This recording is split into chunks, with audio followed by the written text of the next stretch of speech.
Controversy ramped up rapidly Friday when a pending deal was revealed that will trade Pro Bowl cornerback Marcus Peters from the Kansas City Chiefs to the Los Angeles Rams. Such transactions cannot be officially consummated until March 14, the official beginning of the 2018 NFL league year. Peters is arguably one of the top 3 cornerbacks in the NFL and still on a rookie contract that, for the Chiefs, would have counted only $3 million against the cap, including a guaranteed base salary of $1.74 million. That is an outright steal in today's NFL, and Chiefs head coach Andy Reid is being ridiculed for making such a shocking move. Not here. In an era where the NFL pretends to care about the conduct of players, Reid should be congratulated. We will get into the on-field ramifications later. First, let's take a serious look at what is really happening. Reid is giving Peters a much-needed wake-up call. How Peters' career plays out in Los Angeles will be totally up to him, and he need only look at the lives and careers of 2 other NFL veterans to understand his choices for a future in the NFL and in life. Peters' history aligns closely with 2 other NFL defensive backs, Tyrann Mathieu of the Arizona Cardinals and Adam Jones of the Cincinnati Bengals. Mathieu and Peters were both kicked out of college, Mathieu from LSU for failing too many drug tests, marijuana, and Peters from Washington for consistently defying team rules. Jones wasn't kicked out of college, but he was suspended from the NFL for an entire season for repeatedly violating the league's conduct policy. That was in 2007.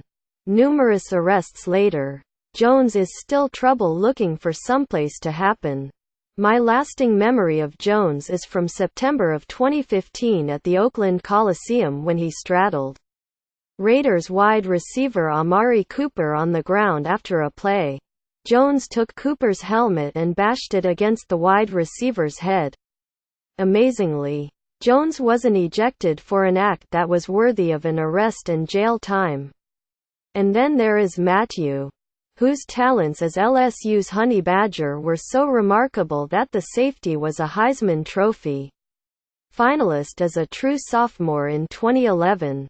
But in 2012, LSU head coach Les Miles announced that Mathieu was dismissed from the team after failing too many drug tests. In October, Mathieu was arrested and began to realize he needed to change.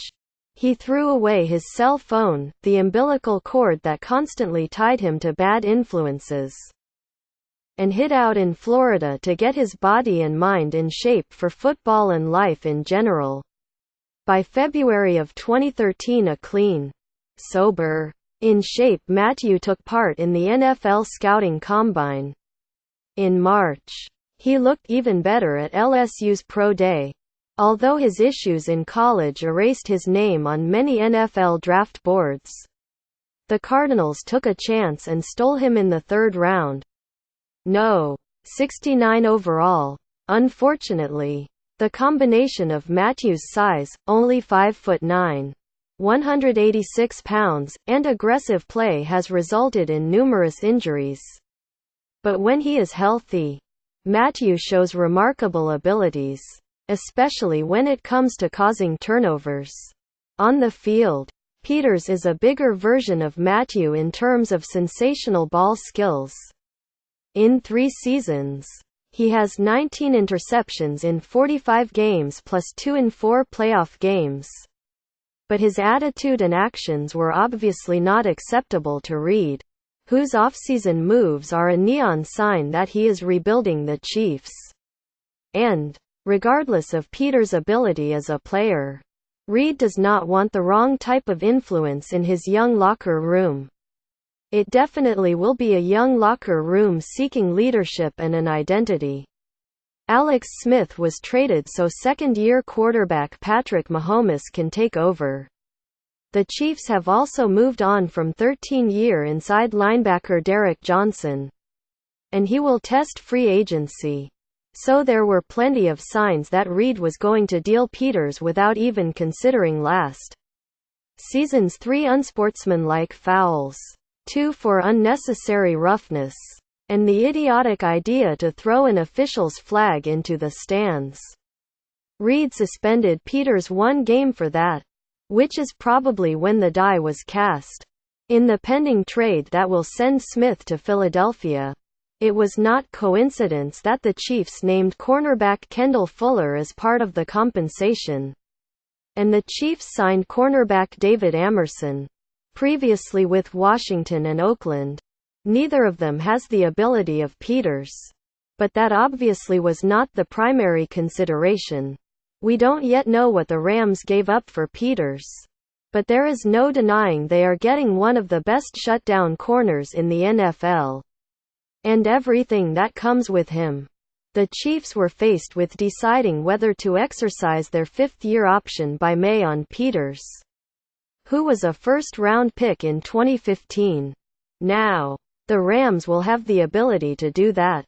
Otherwise he will become an unrestricted free agent in March 2019. In 2018, the Rams are on the hook for his guaranteed salary, while the Chiefs will absorb as dead money the remaining prorated $1.3 million of his signing bonus. If Peters wants to maximize this chance, he needs to heed the trade for what it is, a wake-up call. Maybe he can call Matthew, who learned his lesson and once again carries a cell phone.